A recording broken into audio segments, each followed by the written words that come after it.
Hello hi, क्या हाल चाल है? बढ़िया ही होंगे।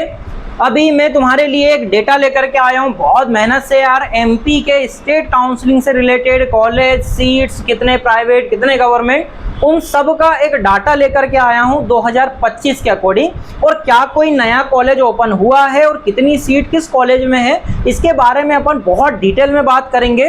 तो वीडियो को लास्ट तक देखना। अगर तुम एमपी से हो और अगर एमबीबीएस के लिए सीट देख रहे हो, अभी एग्जाम दिए हो री नीट की तुमने, तो तुम्हारे मन में जो सब सवाल आ रहे होंगे कि यार आगे क्या होगा, तुम्हें इस डाटा की बहुत ज़रूरत पड़ने वाली है।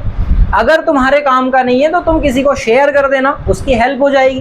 फैमिली में कोई होगा तो। इस वीडियो में हम क्या क्या बातें करेंगे, सबसे पहले हम बात करेंगे कि एक्चुअल में कॉलेज कितने हैं एमपी के अंदर। तो एमपी में गवर्नमेंट कॉलेजेस हैं एमबीबीएस के, ओनली एमबीबीएस की बात कर रहा हूँ। तो एमबीबीएस के गवर्नमेंट कॉलेज हैं 19 और प्राइवेट कॉलेज होते हैं 14 है।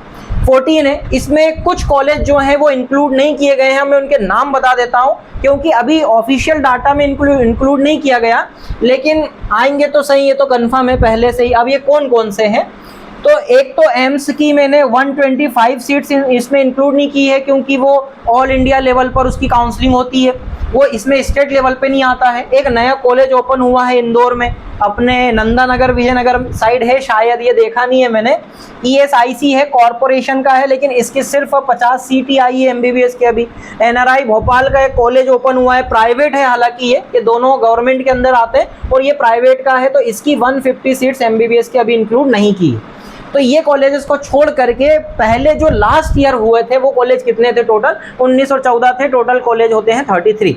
सीट्स की बात करें, देखो मैंने पिछली वीडियो में भी बात करी थी कि गवर्नमेंट कॉलेज में सीट का जो ऑन एवरेज है पर कॉलेज के हिसाब से वो कम ही रहता है, 160 से 161 सीट के आसपास है। लेकिन देखो प्राइवेट कॉलेज कम है और उनकी सीट जो है उनका एवरेज बहुत ज़्यादा है, होता है। अब गवर्नमेंट कॉलेज में कम सीट है। आगे क्या है अपने पास, ये वो कॉलेजेस हैं government colleges, total 19 government college हैं। एक 20 नंबर का ऐड होने वाला है ESIC, 50 सीट है उसकी, ज़्यादा सीट नहीं आई है अभी उसमें। तो ये कॉलेजेस हैं और ये उनके सीट्स हैं, जिसमें कुछ कुछ कॉलेज में तुम देखोगे 250 सीट, 1 2 3 4 कॉलेज में।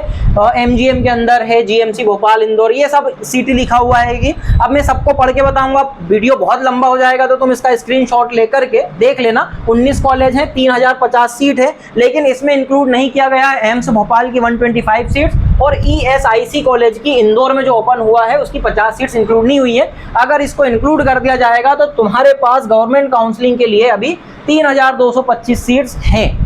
लेकिन एम्स ऑल इंडिया से मिलता है, स्टेट से नहीं मिलता है, उस बात का तुम्हें ध्यान रखना पड़ेगा। तो अभी मान के चलो कि 3050 सीट पर 2026 की काउंसलिंग होने वाली। अब उसके बाद अगला क्या है, प्राइवेट कॉलेजेस कितने हैं, तो 14 हैं, ये मैंने बता ही दिया है। ये सारे कॉलेज के नाम हैं और ये उन कॉलेजेस की सीट हैं, लेकिन इसमें एक झोल भी है, कभी कभी कोई कॉलेज आउट हो जाता है, कोई इन हो जाता है, कुछ सीट्स कम हो जाती हैं। तो ये एक ऑफिशियल डाटा है कि इतनी सीट्स इनके पास है, लेकिन सबके सब काउंसलिंग में आएगी ये जरूरी नहीं है। अब यहाँ पर मैंने बात की है, एक नया कॉलेज ओपन हुआ है प्राइवेट, भोपाल का कॉलेज है, NRI medical college and research centre, उसमें 150 सीट है। ये अक्टूबर 2025 में इसको मान्यता मिल गई थी, लेकिन ये 2025 की काउंसलिंग में इंक्लूड नहीं हुआ था। 2026 में 101% आने वाला। तो यहाँ पर एक नया कॉलेज ओपन हो जाएगा 15 नंबर का, वो NRI कॉलेज रहेगा, उसमें सीट इंक्लूड हो जाएगी 150। ये प्राइवेट कॉलेजेस हो गए। अब बात करते हैं अपन कि कितनी सीट स्टेट को मिलती हैं और कितनी ऑल इंडिया लेवल पे जाती हैं। मैंने लास्ट वीडियो में सिर्फ गवर्नमेंट के ऑल इंडिया कोटे की बात करी थी, तो अब अपने पास जो है वो 3050 सीट है, ऑब्वियस सी बात है। मैं इसमें 50 सीट ESIC कॉलेज की इंक्लूड नहीं कर रहा हूँ, अभी फिलहाल मैं लास्ट ईयर वाले कॉलेज की मान के चल रहा हूँ। तो 2592 सीट जो है वो अपने को मिलेगी एमपी के काउंसलिंग के लिए, और 458 की जो काउंसलिंग होने वाली है वो ऑल इंडिया लेवल पर होगी, ऑल इंडिया कोटे से होगी। इसमें दूसरे स्टेट के बच्चे भी इंक्लूड होंगे और वो आ सकते हैं यहाँ पर।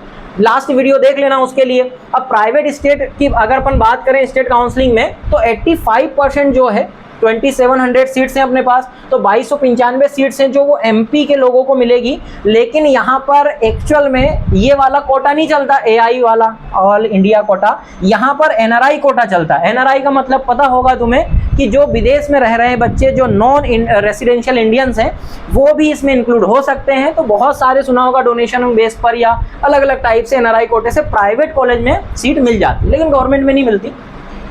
इसमें एम्स और इसकी बाकी जो मैंने बात की है वो इंक्लूड नहीं किया गया है। अब एम्स जो होता है वो एक्चुअल में काउंसलिंग पैटर्न उसका स्टेट कोटे में इंक्लूड नहीं होता है, वो जाता है कहां पर, ऑल इंडिया कोटे में। एम्स की जो काउंसलिंग होती है वो पूरी अलग होती है। ईएसआईसी जो है वो एमसीसी रूल्स के अकॉर्डिंग अभी स्टेट में मिलेगा, उसका परमिशन मिल गई है, ठीक है। अब यहाँ पर अपन बात करें कि एमपी में रिजर्वेशन पॉलिसी क्या है, ये बहुत इंपॉर्टेंट है समझना, क्योंकि इसी से बेनिफिट्स मिलेंगे एमपी के लोगों को, मध्य प्रदेश में जो भी काउंसलिंग होगी। अब यहाँ पर देखो जनरल जो होती है, अनरिजर्व सीट की बात करें तो 40% है। मैं एग्जांपल लेके भी समझाऊंगा। एसटी को 20% मिला हुआ है, एससी को 16% मिला हुआ है, ओबीसी को 14% मिला है और ईडब्ल्यूएस को ये 10% का अभी कुछ सालों पहले ही एक रिजर्वेशन मिला है इकोनॉमिकल वीकर सेक्शन के लिए। अब ये परसेंटेज जो है वो स्टेट कोटा के ऊपर लगता है, ऑल इंडिया में नहीं लग पाता है। अब इसके अंदर भी देखो ये वाला जो है वो वर्टिकल रिजर्वेशन है। वर्टिकल रिजर्वेशन मतलब अलग अलग कैटेगरी में वो रिजर्वेशन दे दिया गया है, लेकिन यहां पर वर्टिकल रिजर्वेशन के अलावा एक हॉरिजॉन्टल रिजर्वेशन भी होता है। ये जो अप्लाई होता है ना, ये इसके अंदर ही अप्लाई होता है। फॉर एग्जांपल अगर मान लो मेरे पास 200 सीट है किसी कॉलेज में, तो 200 सीट में से अगर मैं इनको डिवाइड कर देता हूं तो 80, 40, 32, 28, 20 स्टेट कोटा के अकॉर्डिंग 200 सीट ऐसे डिवाइड हो जाएगी। लेकिन हर सीट के अंदर, हर कैटेगरी की सीट के अंदर ये इन कैटेगरी वालों को भी, मतलब उनकी कैटेगरी की भी एक सब कैटेगरी होती है। जैसे गवर्नमेंट स्कूल से पढ़ा है, इसमें बहुत डिफरेंस आने लगा है अभी, इसके बारे में अपन आगे बात करेंगे। पर्सनल विद डिसेबिलिटी होगा, पीडब्ल्यूडी का कोटा होगा, 5% इनको दिया गया, सैनिक को दिया गया, फ्रीडम फाइटर को 3% दिया गया। तो ये हर सीट के अंदर मिलेगा। फॉर एग्जाम्पल एसटी के अंदर 40 सीट आ रही है 200 में से, तो उस 40 का अगर तुम 5-5, 3-3% निकालोगे तो इसका कम से कम 2-2 सीट और 1-1 सीट इनको मिलेगी उस कैटेगरी के अंदर। इसको हम बोलते हैं हॉरिजॉन्टल रिजर्वेशन। आई होप कि समझ में आ गया होगा मैं क्या कहना चाह रहा हूँ, इसकी इंपॉर्टेंस क्या है और ये नीचे वाले की इंपॉर्टेंस क्या है, ये तुम्हें रैंक पर इसका फर्क दिखेगा, आगे अपन बात करेंगे इसकी। अब देखो यहाँ पर अपन बात कर रहे हैं कि जनरल की यहाँ पर क्लोजिंग रैंक क्या थी। ये बहुत इंपॉर्टेंट डेटा है, इससे ये क्लियरिटी आ जाएगी तुम्हें कि एक्चुअल में क्लोजिंग रैंक कहाँ तक जाती है और कितना डिफरेंस रिजर्वेशन का मिलता है।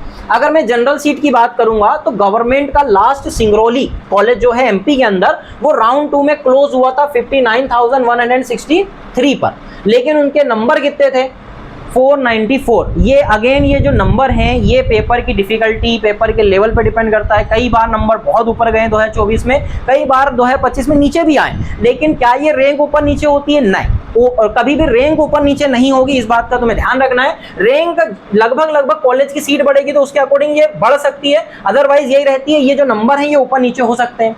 अब देखो यहाँ पर जो जनरल की ओपन सीट है और जो भी सीट है उसके अंदर 59,167 रैंक पर ही क्लोज हो गया था, नंबर इतने थे। लेकिन उसने गवर्नमेंट स्कूल से अगर पढ़ाई करी है किसी जनरल के बच्चे ने, तो उसको रैंक का देखो कितना बेनिफिट मिल गया, लगभग 100 नंबर का फर्क आ जाता है। ऐसे ही रैंक है अपने पास फिजिकल हैंडीकैप से है अगर कोई जनरल कैटेगरी का, तो 127 पर ही उसको कॉलेज मिल जाएगा। 125 होती है क्वालिफाइंग मार्क्स होते हैं। अगर सैनिक की फैमिली से है तो 490 पर, अगर फ्रीडम फाइटर है तो 159 पर, क्योंकि इनके ज़्यादा बच्चे होते नहीं हैं। जो मेडिकल फील्ड में आते हैं वो रहता है ना थोड़ा सा फैमिली का कि उसी बैकग्राउंड में जाएंगे, इस तरफ आते नहीं है, कम बच्चे आते हैं, इसलिए ये जो रैंक का फर्क दिख रहा होगा तुम्हें, ये दिख रहा होगा। पीडब्ल्यूडी के भी कम बच्चे आते हैं। ये जनरल की क्लोजिंग रैंक है, ये उनका क्लोजिंग स्कोर है। ये स्कोर मैं बता रहा हूँ ऑफिशियल डाटा 2025 के अकॉर्डिंग।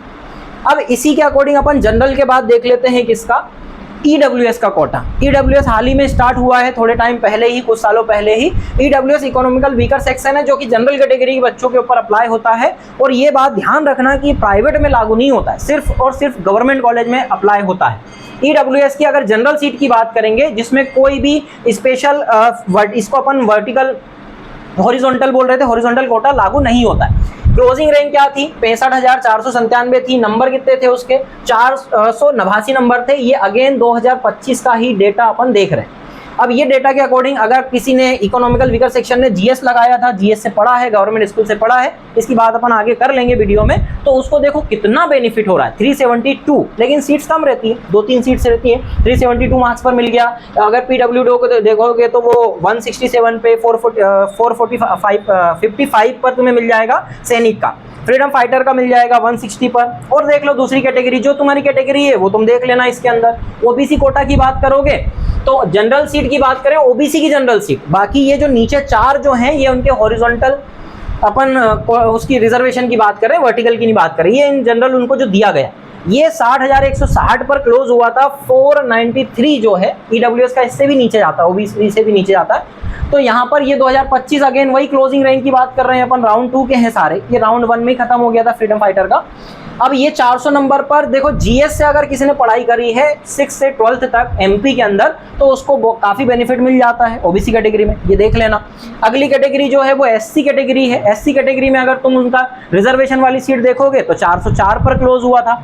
मतलब 2025 का पेपर काफी डिफिकल्ट था, इसलिए ये नंबर जो है वो नीचे जा रहे हैं। लेकिन अगर इसकी रैंक देखोगे तो वो 2,02,436 पे क्लोज हुई थी। इसी रैंक के आसपास ही क्लोज होने वाली है। अगर सीट बढ़ी तो ये रैंक थोड़ी सी बढ़ेगी, अदरवाइज ये रैंक कहीं नहीं जाएगी। नंबर ऊपर नीचे हो सकते हैं, 10-20 नंबर ज्यादा पे भी जा सकता है, पेपर की डिफिकल्टी पे डिपेंड करता है। अगर जीएस लगा करके पढ़ाई की है किसी ने, एससी ने एडमिशन लेने की ट्राई की है तो वो 395 में जाएगा। अब देखो यहाँ पर इतना डिफरेंस नहीं आ रहा है, लेकिन अगर तुम देखोगे ओबीसी, ईडब्ल्यूएस और जनरल में तो वहां पर काफी डिफरेंस तुम्हें दिखेगा। वो डिफरेंस दिखने का रीजन जो है वो एक सिंपल सा है कि एससी और एसटी कैटेगरी में ज़्यादातर जो बच्चे हैं वो गवर्नमेंट स्कूल से ही पढ़े, तो लगभग मैक्सिमम बच्चों ने गवर्नमेंट स्कूल का सर्टिफिकेट बनवा रखा है। इस वजह से मैक्सिमम बच्चे लगा देते हैं, तो यहाँ पर उतना डिफरेंस देखने को नहीं मिलता है। बाकी तुम पीएच में या एसएनएफएफ में देख सकते हो जो डिफरेंस दिख रहा है तुम्हें। फिर उसके बाद एसटी कैटेगरी है। एसटी कैटेगरी में तो 1 नंबर का ही फर्क आया था 2025 में, पहले थोड़ा ज़्यादा आया था। स्टार्टिंग में जब नहीं पता था तो जीएस लगा लगा के बच्चों ने बहुत कॉलेज उठाए हैं, जिसमें डिफरेंस काफ़ी था। अब एसटी कोटा की बात करें अपन तो एसटी का जो जनरल सीट है एसटी कैटेगरी की वो 2025 के अकॉर्डिंग क्लोज हुई थी कितने नंबर पर, 326 पर, जिसकी रैंक थी 3,74,065 रैंक। और 325-26 नंबर का ज़्यादा फर्क नहीं है जीएस लगाने के बाद भी, अलग अलग ये कैटेगरी वाइज तो हम देख सकते हो। ये हुआ एसटी कैटेगरी का। अब क्या एमपी में कोई स्पेशल, पहले तो प्राइवेट कॉलेज की बात करना बाकी रह गया। ये सब मैंने जो बताया है ये गवर्नमेंट कॉलेज के हैं, और ये सब कुछ राउंड 1 राउंड 2 जो है वो एक्चुअल में 2025 का है।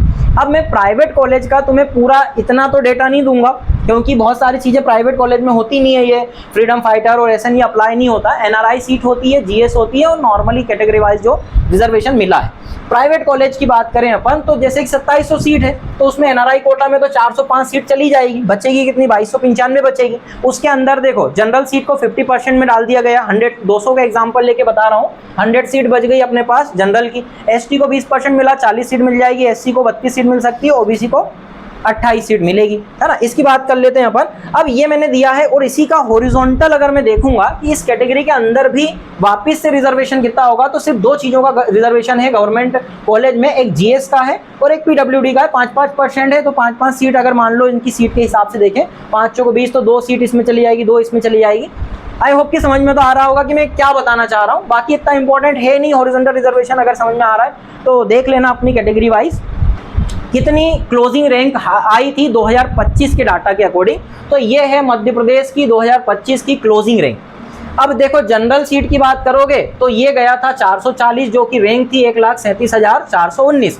क्या ये नंबर ऊपर नीचे हो सकता है? तो अगेन मैं बोल रहा हूँ कि ये नंबर ऊपर भी हो सकता है, 2026 के पेपर पे डिपेंड करता है। लेकिन ये रैंक क्या ऊपर नीचे होगी? नहीं हो पाएगी, हल्की फुल्की होगी अगर सीट बढ़ती है तो। अदरवाइज तुम्हारी जब ऑल इंडिया रैंक आएगी मैं बिल्कुल बता दूंगा तुम्हें, अपने जो भी कंप्यूटर में मेरे पास डाटा है उसके अंदर मैच करके कि तुम्हें कौन कौन से कॉलेज मिल सकते हैं, तुम्हें लेना चाहिए या नहीं लेना चाहिए। बहुत सारी बातें हैं। ये इनके सबकी क्लोजिंग जो है रैंक है, और ये उनके क्लोजिंग नंबर हैं। ये डिपेंड करता है ये इन कैटेगरीज के ऊपर, जिस कैटेगरी के तुम हो उस कैटेगरी से मैच कर ले। चलो अब बात करते हैं अपन, क्या एमपी में कोई स्कॉलरशिप मिलती है? भर भर के स्कॉलरशिप दी जाती है एमपी के बच्चों को। कितने टाइप की स्कॉलरशिप्स मिलती हैं?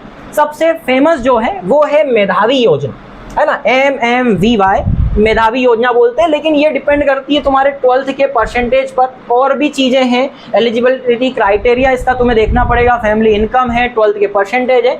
जनरली ये 70-75% पे मिलती है, लेकिन उसमें हिंदी को एक्सक्लूड करके सिर्फ 4 सब्जेक्ट को इंक्लूड करना है तुम्हें। और बाकी भी है, मुख्यमंत्री जन कल्याण शिक्षा प्रोत्साहन योजना होती है, MMJKY नाम से। एलिजिबल लेवल जो लेबर फैमिली होती है गांव वाले उनको मिलता है, ये शहरी लोगों को नहीं मिलता। लेकिन ये जो मेधावी है सबके लिए, लेकिन उसके ऊपर भी कंडीशन है। वो सब तुम्हें बाद में कभी वीडियो बनाया इसके ऊपर, अगर तुमने डिमांड करे तो मैं बना दूंगा इसके ऊपर, तुम्हें बता दूंगा कि कौन कौन सी स्कॉलरशिप में क्या कंडीशन है, क्या एलिजिबिलिटी है। 3 पोस्ट मैट्रिक है, post matric OBC, post matric SC, post matric ST के लिए है, ओबीसी एसटी एससी सबके लिए है। लेकिन अगेन इनकी कुछ कंडीशन है, जो कंडीशन तुम्हें इनके पोर्टल पर ही मिलेगी, वो सब कुछ वहाँ से डाउनलोड करके पढ़ सकते हो। नहीं पढ़ो तो मैं आगे अगर भी वीडियो बनाया तो बता दूँ। ये सब स्कॉलरशिप देख लेना। फिर उसके बाद यहाँ पर बात करें अपन हर एक कॉलेज, क्योंकि पहले जो मैंने बताया था वो कैटेगरी वाइज क्लोजिंग रैंक बताया था, लेकिन ये वाली जो रैंक बता रहा हूँ ये कैटेगरी वाइज तो है, लेकिन हर एक कॉलेज की रैंक है। अब मैं बोल बोल के नहीं बताऊंगा क्योंकि वीडियो बहुत लंबा हो जाएगा, तो तुम क्या करना, रोकना, इसको पूरा देखना कि कौन सा कॉलेज है, कौन सी सिटी में है, उसकी राउंड फर्स्ट की क्लोजिंग रैंक क्या थी, उसके नंबर क्या थे, राउंड सेकंड की क्लोजिंग रैंक क्या थी और उसके नंबर क्या थे। तो इससे तुम्हें अंदाजा हो जाएगा कि तुम्हें राउंड फर्स्ट में कॉलेज मिल सकता है या राउंड सेकंड तक जाना पड़ेगा और कौन सा कॉलेज तुम्हें अलॉट हो सकता है।